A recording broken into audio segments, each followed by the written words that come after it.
In the vast expanse of our celestial neighbor, where the mysteries of the universe unfold, something extraordinary has caught the attention of scientists and space enthusiasts alike. A mysterious structure, ancient and enigmatic, emerges from the lunar soil. It's a discovery that challenges everything we thought we knew about Earth's only natural satellite. But what secrets does the moon hold that has eluded us for centuries? And could the answers reshape our place in the grand tapestry of the universe? Join us on this journey as we delve into a discovery that has left the world in awe, as China finds something strange on the moon, something that defies our understanding of the lunar landscape.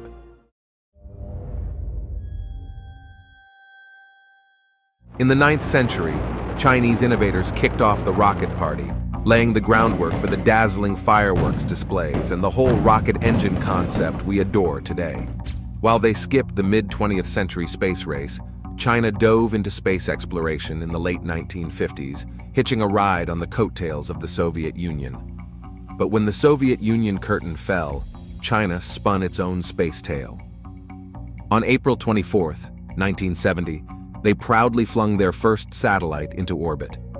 From there, it was a slow and steady technological climb, hitting their first major lunar spotlight in 2007 after Chang'e W, China's lunar orbiter, swung into lunar orbit just a dozen days after liftoff. Not many paid attention at first, and it was only after Chang'e dazzled everyone with fresh lunar intel that people worldwide gave China's space journey a standing ovation. But China didn't stop there. They built their own space station, a cosmic sibling to the ISS. This cosmic expansion made China's space station the newest modular playground, with China gearing up to lead the interstellar charge, and especially as it was beginning to make waves in the world of space exploration. China's lunar exploit soon took a thrilling turn. Chang'e 2 stumbled upon an otherworldly substance on the moon's mysterious dark side. The Chinese snapshots revealed an orange-yellow gel-like mystery, instantly sending shockwaves across the scientific community. Many began to wonder if this could be evidence of life on the moon. The Chinese, however, kept their cards close, leaving the world hanging with unanswered questions. Chang'e 2 basked in the spotlight, earning its stripes for a daring feat, roaming the enigmatic dark side, the moon's elusive backstage. Ground control faced a celestial problem, with a whole lunar body playing gatekeeper. The Chinese National Space Administration cracked the cosmic code and solved a major communication puzzle with celestial skill. Interestingly, not only did China have the most launches in 2018, a number that totaled 39 launches in all, and beating out America's 31 and Russia's 20, China equally kicked off 2019 kicks off with an even cooler achievement. On January 3rd, they landed a rover on the mysterious dark side of the moon, capturing even more enigmatic images of our cosmic neighbor. To China, it was a big deal, a feat almost comparable to winning a world championship in space exploration. Doug Ellison, an engineer at NASA's Jet Propulsion Laboratory, got his hands on the pictures and turned them into awesome panoramic shots. These pictures gave us a view from the rover's perspective, showing not just the moon's dark side, but also the lander that brought the rover there. China's got big plans for the moon. Many orbits around the moon revealed that its two sides are like day and night. The side facing us has more flat lunar seas, while the other side is like a crater-covered wonderland. It's like having two different moons. Scientists now believe the far side of the moon is hiding some secrets, and it's thicker over there than on the near side. But we won't know for sure until someone checks it out in person. Astronomers are excited about the back of the moon. It's like a quiet zone with no radio buzz from Earth, perfect for studying stars and galaxies' birth and growth, like a cosmic time machine. The rover is packed with gadgets, has cameras for a moon photo shoot, highly advanced equipment to measure radiation, and a spectrometer that takes cool radio astronomy images. It's on a lunar treasure hunt to find minerals and study how the sun's particle wind dances with the moon's surface. This Chang'e 4 mission is part of China's moon party. First, they sent missions to spy from above, and now they're digging in. The next ones, Chang'e 5 and Chang'e 6, are planning to grab some lunar souvenirs, rocks and dirt, and bring them back to Earth. The space ride, part of the Chang'e 4 mission, takes its name from a moon goddess in Chinese tales. Launched on December 7 by a powerful Long March 3B rocket, it soared from the 11 Chang Launch Center in the southwest. Since December 13th, it's been busy spinning away from Earth's cosmic companion, ensuring its communication and data skills are on point. Since its landing, it's been on a quest to explore the untouched realms of space and run some cool science experiments. Chinese scientists dropped a bombshell in their report, unveiling a sticky substance found by the moon rover U-22 in a lunar crater. They pored over images, cross-referenced with Apollo samples. It's our classic moon rock, but with a twist. It's a rock that's gone gooey, likely from a meteoric smooch. It's a dark green, shiny mass that's more glassy than our grandma's fancy ware. Discovered in July 2019, it earned a rather peculiar tag, gelatinous. A glassy stuff, different from the regular moon dirt, gave them a bit of trouble to figure out. The dim lunar light made it tricky to spot things clearly. Only about 38% of plagioclases could be identified.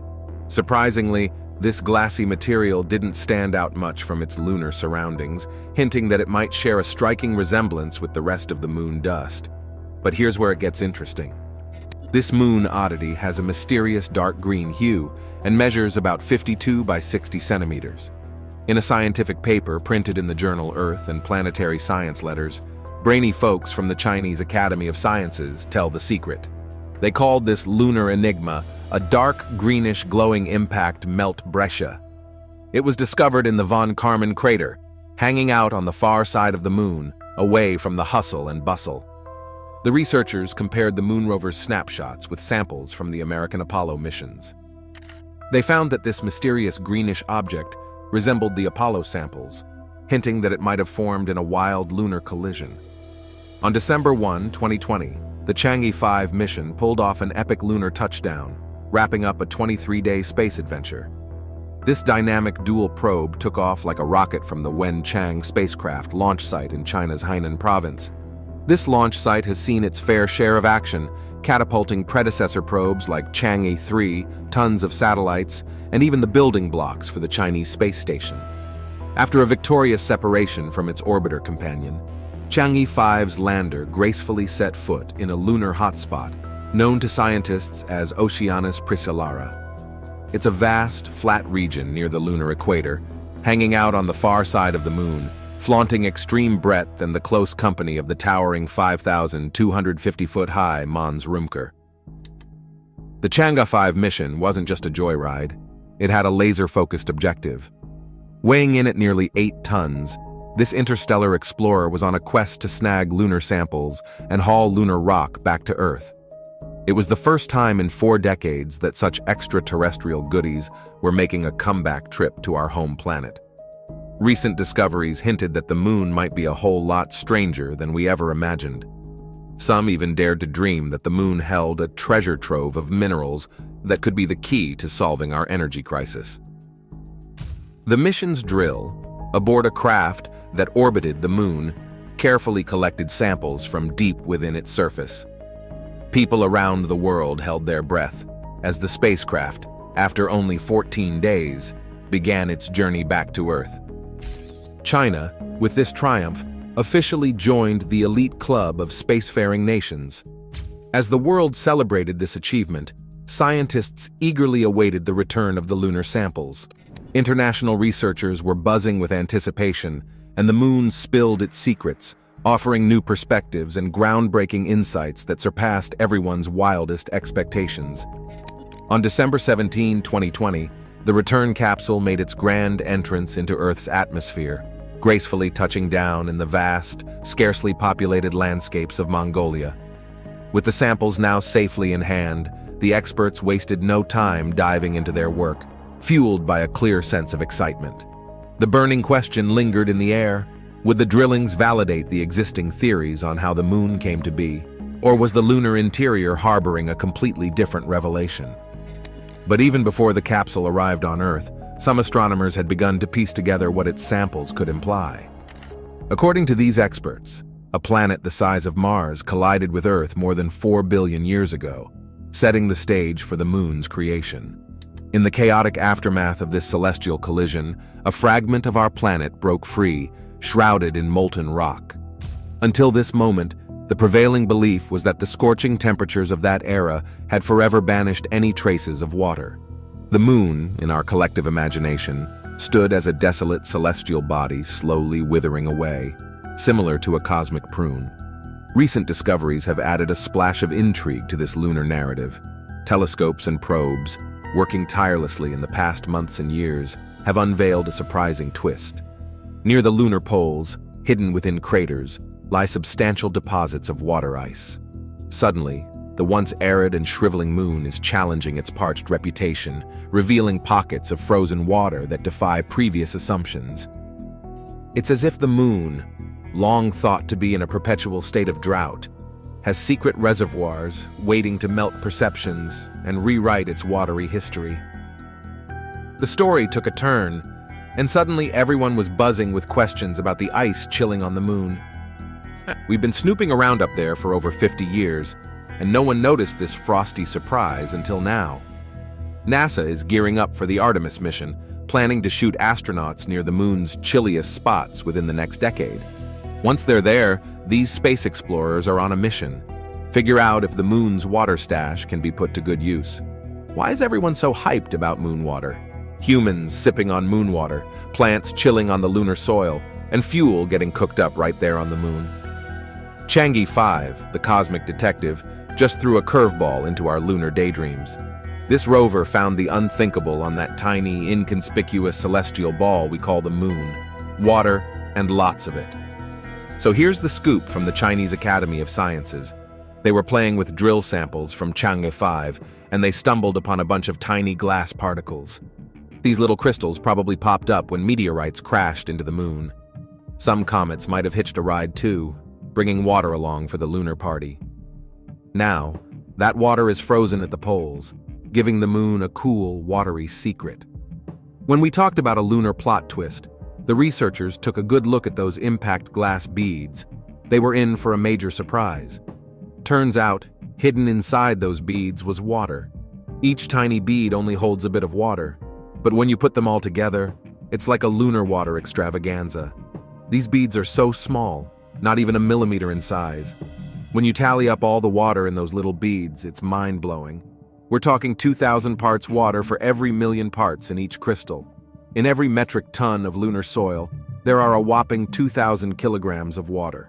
Under normal Earth conditions in liquid form, that's like having 2,000 liters of water. The chances are high that these glassy particles are spread out all over the moon. The moon has been getting bombarded by comets, asteroids, and meteorites for billions of years. It's like a lunar water party that no one knew about. It turns out the moon might have a bunch of water all over the place, from the equator to the poles. This means that when people eventually head to the moon, they don't have to make a beeline for the poles and go through all the trouble of dealing with icy water there. Instead, they can find water pretty much anywhere on the moon. They can get to the water by heating up these little beads. It's like a water treasure hunt, but with less digging and more science. Moon settlers can easily get their hands on some fresh water wherever they decide to set up shop. Chinese researchers went the extra mile and showed that the water trapped in these lunar crystals has a cool origin story. Apparently, it was made by the sun. The sun's positively charged hydrogen atoms somehow got into these glass beads and mixed them up with the oxygen inside. It's like the sun left a little water surprise for the moon.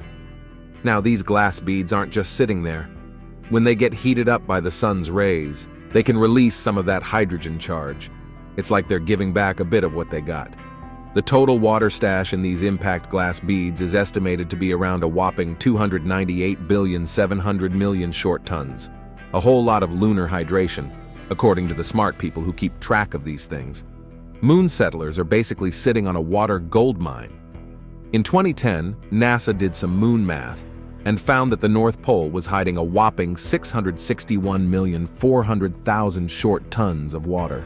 This was a huge surprise, as everyone used to think the moon was drier than a bone. Turns out it's got its own little water party going on. Earth, our blue home, has about 1.47 quintillion short tons of water. The moon's stash is pretty impressive. We dreamt of a chemical or mechanical makeover, turning those water glass beads into flowing streams. But it won't happen.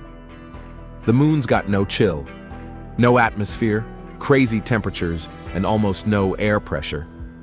Since the moon isn't super packed and its magnetic field is pretty weak, it's not likely to undergo big changes anytime soon. But when it comes to Mars, liquid water used to flow there, confirmed by signs of erosion popping up multiple times. Bold plans to transform frozen Mars water into liquid form, creating seas and lakes with a man-made greenhouse effect, are in the works.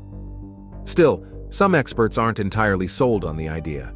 Those glass beads tell the secret of more than just water. The latest jaw-dropping discovery might just spark a mad dash to the moon. The samples the Chinese space probe snagged are one of a kind. Pulled from deep layers, they're 1 billion years older than any samples nabbed from the surface during the American Apollo program. These glass beads, shimmering quietly, have been shaped over an unimaginable span of 2 billion years. Picture colossal collisions with meteorites, asteroids, and comets, each impact similar to the force that obliterated the dinosaurs 68 million years ago. The moon, despite its petite celestial stature, has endured these global onslaughts with surprising resilience. Scientists speculate that the moon owes its survival to a combination of factors, including its lightweight construction and a protective layer of thick dust. This lunar orbit, though small, has weathered the turbulence of its global existence, birthing a hanging of peculiarities that might hold untold benefits for us in the future. It's almost like the moon is a cosmic survivor, adorned with beads that tell tales of celestial battles and triumphs over the eons. Chang'e 5 stumbled upon another moon treasure, a crystal that's like the lunar version of a hidden gem. This isn't just any crystal. It's like the moon's own little secret made of a material that no one on Earth knew existed. When scientists got their hands on this lunar bling, they were both mind-blown and speechless. Because this crystal turns out to be a game changer, it's got the key ingredient for nuclear fusion. Imagine if we could crack the code of nuclear fusion. Earth's energy crisis solved. Up until now, we've been riding the nuclear fission wave to meet our colossal energy needs. The aftermath is a radioactive mess that's causing headaches globally. Nuclear fusion is like a cosmic dance where lighter atomic nuclei come together to form heavier ones. It emits way more energy than the nuclear fission party we've been crashing. No radiation baggage for decades. Physicists around the world have been chasing this energy dream, but it's been playing hard to get. The pressure and energy needed to make these atomic buddies fuse is a tricky balancing act. Maybe this moon crystal is the missing puzzle piece.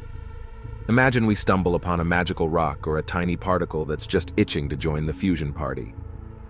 It's not a daydream, it's a reality check. There's this cool phosphate mineral. They've given it the snazzy name Changes at Y, a shout out to the awesome mission and the Chinese moon goddess Chang'e. These Beijing researchers are on a mission to figure out if this mineral powerhouse, packed with fusion-ready helium-3, is the real deal for Earth. We might be on the brink of a lunar mining extravaganza, spaceships hauling moon rocks back to Earth like it's a global delivery service. Our planet might finally catch a break, at least for a little while. The Chang'e 6 mission is gearing up for another lunar treasure hunt in 2024. Who knows what kind of mind-blowing samples they'll snag from the far side of the moon. Earth might just be in for some out-of-this-world surprises. Exciting news is buzzing around, and even NASA's got its eyes glued to it. Just a chunk of 27.6 short tons of helium-3, and the entire US could light up for a whole year. That's like stuffing a space shuttle with it. It's valued at a whopping $3 billion per short ton. The moon might be the next jackpot. It's like a cosmic gold mine waiting to be tapped. Imagine the Artemis program getting a turbocharge from all this lunar frenzy. It's like the moon's becoming a celestial hotspot, and we might witness a new space race right under our noses. What it would take to fake a moon landing. It appears as though all of a sudden, NASA and its partners are refocusing on the moon. The agency's current Artemis program aims to put astronauts on the moon in 2025, marking the first time humans have set foot on the lunar surface since the last Apollo mission in 1972. What's with the urgency? With the recent unmanned lunar spacecraft landing by Japan's space agency, hidden skeletons in the cupboard have been discovered. In the midst of a contentious debate, Neil deGrasse Tyson broke the news that Japan had discovered NASA's lunar secret. Is it possible that this discovery exposes the reason behind the moon rush? Is the value of these discoveries actually measured in trillions? How could NASA have hidden it? Come along as we uncover the secrets NASA has been hiding on the moon, uncovered by Japan.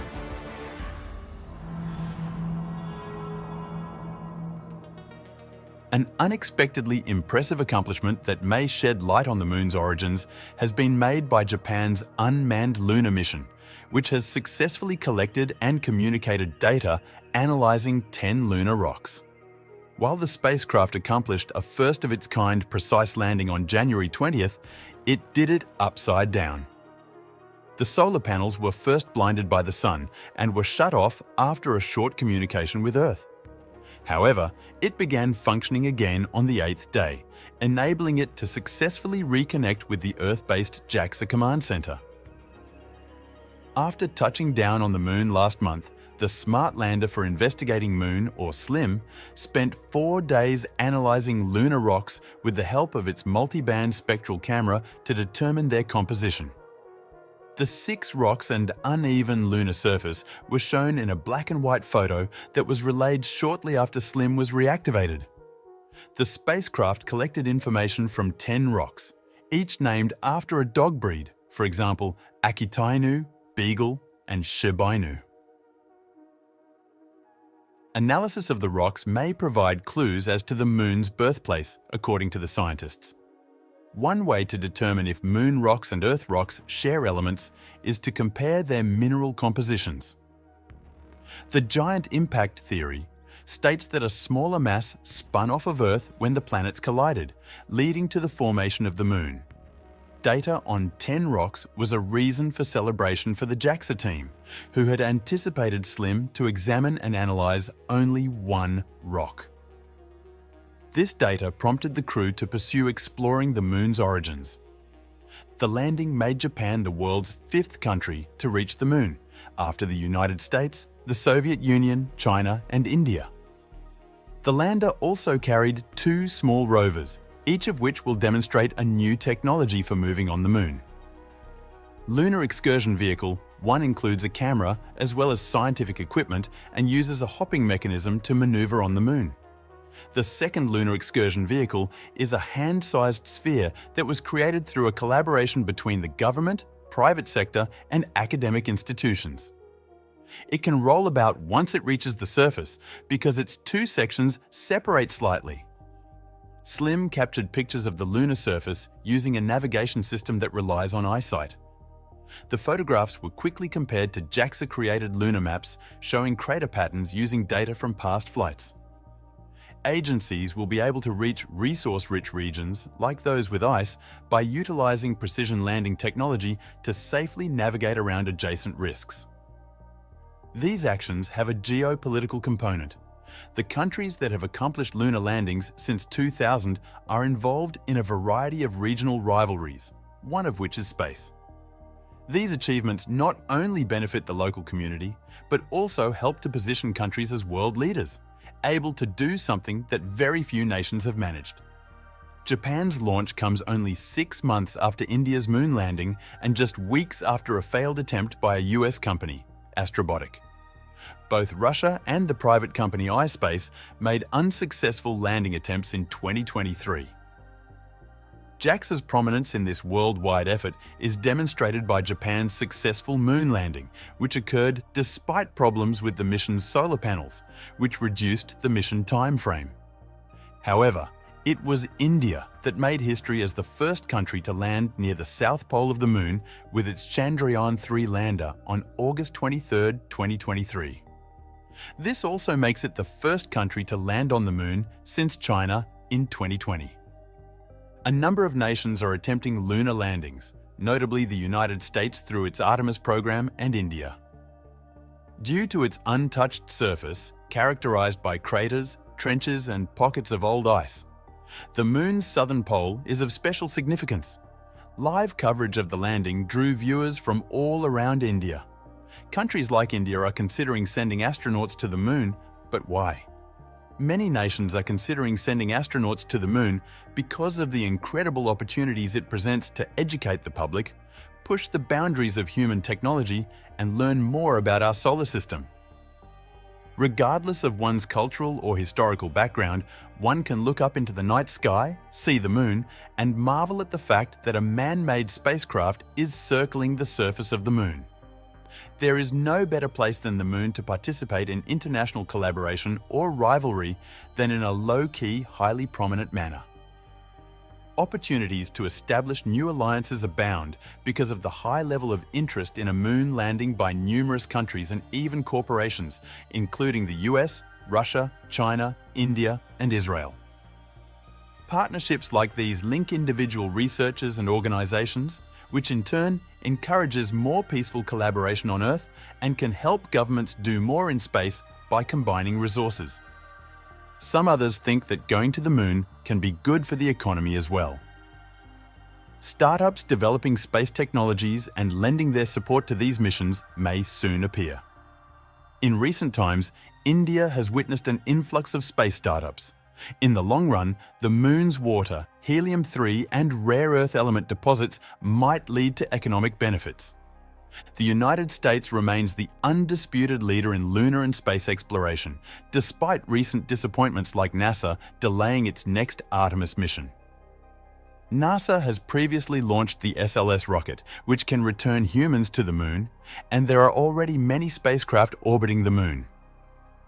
The Gateway space station, intended to float close to the moon, and the equipment required for the Artemis human lunar missions are examples of the massive and intricate systems that the National Aeronautics and Space Administration will be creating in-house. Delays are typical for projects of this size and complexity. In recent years, NASA has delegated numerous smaller-scale projects to private companies, as seen with Astrobotics Endeavour and the Commercial Lunar Payload Services program. Though it's a risky new direction, it might lead to commercial innovation and the expansion of the lunar economy, freeing up NASA to concentrate on the huge, complicated parts of the mission. When it comes to the moon, JAXA has teamed up with the US to create a pressurized lunar rover, which is a crucial feature of the Artemis missions. For future manned flights to the moon, this innovative and intricate technology will be indispensable. Many more countries are actively participating in space exploration now than even a few decades ago. This is particularly noticeable in the case of satellites that gather data or images of the Earth, for instance. The number of countries that have participated in such satellite missions exceeds 60. This movement is now spreading to space exploration, with a focus on the moon in particular. The motivations for focusing on the moon are comparable to those of the original space race in the 1960s, to showcase technological prowess and to serve as an inspiration to the younger generation and the wider public. The difference this time is that more than 2 superpowers are involved. Now that there are a lot of people involved, there is still some competition, but there is also a chance to work together and create new international alliances to study space. It is possible to participate in more sustainable exploration with all these new participants and the technological breakthroughs of the last 60 years. This may involve establishing permanent settlements on the moon, finding productive uses for the moon's resources, and, in the long run, establishing a tourist industry or mining lunar deposits for profit. South Korea's Pathfinder lunar orbiter is studying the moon's surface to identify future landing sites. India's Chandrayaan-3 rover is near the South Pole. The Capstone spacecraft, developed by a space startup and funded by NASA, and NASA's Lunar Reconnaissance Orbiter are also in the vicinity. The Lunar Reconnaissance Orbiter is gathering information about the Moon and creating maps of potential landing spots for future missions, while the Capstone spacecraft is investigating the stability of an unusual lunar orbit. Furthermore, although the Chandrayaan-2 rover from India has crashed, the orbiter that was carrying it is still functioning. In addition, China's Chang'e 4 and Chang'e 5 lunar landers are still in operation. There are efforts underway by other countries and businesses to join as well. Despite the fact that the Luna 25 mission crashed into the Moon 3 days prior to the Chandrayaan-3 landing, it is nevertheless remarkable that Russia managed to create the rover and come so close. Why choose to explore the South Pole of the Moon? The South Pole of the Moon is the area where nations are focused on future exploration. All of NASA's 13 candidate landing locations for the Artemis program are located near the South Pole. This area offers the greatest potential to find water ice, which could be used to support astronauts and to make rocket fuel. There are great chances to generate power to support lunar operations on its summits because they are in direct sunlight almost all the time. Prospects of resource mining on the Moon and asteroids are among the exciting new opportunities presented by the new age of space research. While the idea of space mining is intriguing and could yield substantial profits, the fact remains that the field is entirely unexplored. Prior to harvesting these resources, extensive prospecting is required to ascertain whether or not they are commercially viable. It is possible that mining for minerals, rather than launching them from Earth aboard rockets, may power the next phase of human presence and space economy, which is being ushered in by this new age of exploration. You may probably find potable water among the Moon's abundance of water ice. Precious metals can be found on asteroids and sold on Earth. However, we have only begun to scratch the surface of what is conceivable when it comes to space mining. Therefore, the future is completely unknown. As a matter of fact, the cosmos is teeming with the materials that our species will require for both our survival in space exploration and the growth of our economy. Large amounts of water ice exist on the Moon, which might be extracted for many uses, such as creating potable water, oxygen gas for human settlements, or rocket propellant for missions beyond the lunar surface. Additional factors to take into account are helium-3, rare earth elements, and the dusty regolith. It is possible to mine asteroids for their concentrated supply of precious metals like platinum, which might then be returned to Earth and sold to businesses. Simultaneously, the commercial and public space industries see space residency as a promising chance to progress mankind. Companies and space organizations have started to lay the basis for space mining, but at the moment, the ideas are very broad. Since the cost of launching anything from Earth's surface remains extremely high, mining the Moon or asteroids for resources could be a significant shortcut in advancing ambitions for long-term habitability in space. However, before anyone starts digging, businesses and government agencies need to figure out if it's cheaper to process the materials in space or send them back to Earth. This will depend on the prices of mining the different resources. For the time being, they may determine that it is not worthwhile. Potentially requiring decades of proof-of-concept work, extracting these materials from space's hostile environment may be an enormous logistical challenge. However, beginning with the design of the Apollo missions many years ago, there has been study and innovation that suggests how feasible space mining could be. The very first meeting in which resources from the Moon were discussed seriously, not just at a science fiction level, was in November of 1962. NASA was planning for Apollo at the time, and realizing that its astronauts would need a steady supply of oxygen, the space agency considered extracting it directly from the lunar surface. Due to the extraordinarily high cost and energy required to launch anything from Earth, the idea that the materials needed must be present at the site itself has been around for quite some time. However, this did not occur during our brief visit of a few days or hours. NASA utilizes the umbrella term In Situ Resource Utilization, or ISRU, because the term mining does not adequately describe the process of gathering and utilizing materials in space.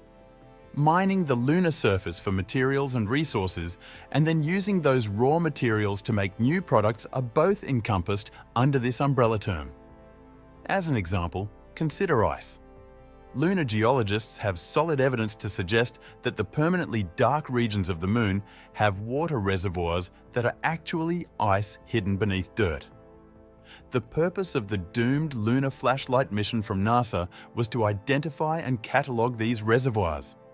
Soon, lunar dwellers will be able to tap into such ice reservoirs, melt the ice, and replenish their potable water supply.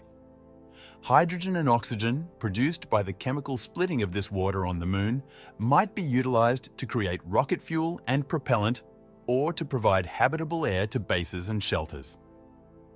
Expanding on the idea of ISRU, astronauts may mine the lunar soil for metals to use in the construction of housing and launch vehicles. Moon soil contains silicon, iron, titanium, and aluminum, according to Jerry Sanders, lead of NASA's ISRU system capabilities at the Johnston Space Center. Sanders suggests that these metals may be extracted from regolith, refined, and utilized in building. Since regolith contains silicate minerals which retain oxygen, it could also be a useful supply of oxygen. The bulk percentage of oxygen in the regolith is between 42 and 44%. So, a lot of oxygen is obtained when processing the regolith. Even though the launch of Artemis 3 isn't until 2025, NASA has already begun making preparations for ISRU activities. From its orbit, the Lunar Trailblazer spacecraft will use an infrared spectrometer to keep searching for surface water ice on the Moon. Just like lunar flashlight was intended to do, scientists may utilize probe readings to potentially detect the amount and distribution of these reservoirs of ice, since water absorbs infrared light. At the same time, water ice will be directly investigated by NASA's Viper mission, which stands for Volatiles Investigating Polar Exploration Rover, which will dig into the lunar surface. Early 2024 is the planned launch window for Lunar Trailblazer, while late 2024 is the window for Viper. The ISRU will have substantially greater activities after the initial prospecting work is completed in a few decades. When you look that far into the future, you're talking about massive operations. Equipment for drilling, digging, and delivering materials to a certain plant will be available to you. Power, communication, and transportation are necessities for everyone. Thus, you'll find them all there. In addition to preparing missions to investigate ISRU, NASA is aiming to serve as a model for private space firms. SpaceX's rockets carry agency cargo into orbit, while Axiom Space designs new spacesuits for the Artemis program, just to name a few examples of how NASA has used commercial space contractors in the past. In previous instances, NASA had laid out a blueprint for space companies to follow in terms of engineering, but ISRU is a completely unknown territory, and the private space sector needs to figure out whether mining on the Moon is even feasible before they become involved. The Moon's surface may have abundant oxygen, water, and common metals like iron and aluminum, but asteroids may contain rare and valuable elements. Metallic asteroids typically have a high concentration of elements like nickel and platinum in their centers. The gravitational attraction of an expanding asteroid draws in these denser materials. It would be possible to export the mined metals to different businesses after they were returned to Earth. Therefore, asteroids appear to be an obvious target for mining potential. Nevertheless, there are no present intentions for NASA to pursue this course of action. Since the Moon offers the most immediate payoff, it is where our attention is presently concentrated. The space mining sector has the potential to grow and thrive if entrepreneurs determine that a resource is commercially viable and if consumers are prepared to pay a fair price for it. An entirely new economic system might be born out of that growth. Similar to how some corporations sought to profit from the California gold rush, others may offer the industry the power, mining equipment, shipping logistics, and personnel it needs to get off the ground. All of this extraction is analogous to the Earth-based mining that occurred in the Western Hemisphere in the 18th and 19th centuries. The miners were a source of income for those who sold tools like picks, axes, and shovels. There it is again. Space mining, even on a modest scale, is nearly certain during our lifetimes, despite the outlandish and seemingly impossible ideas of using lunar dirt as rocket fuel and selling platinum mined from asteroids. Space mining's economics are still in their early stages, but scientific evidence suggests there are many resources in the cosmos with promising financial incentives. Although humans have always relied on terrestrial resources, the prospect of re-establishing long-term space settlements and exploring the Moon and asteroids as food sources is an exciting new development.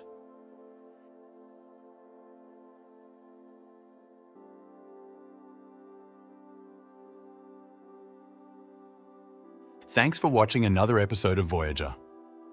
While you're still here, make sure to click the video on your screen for more mind-blowing videos about space.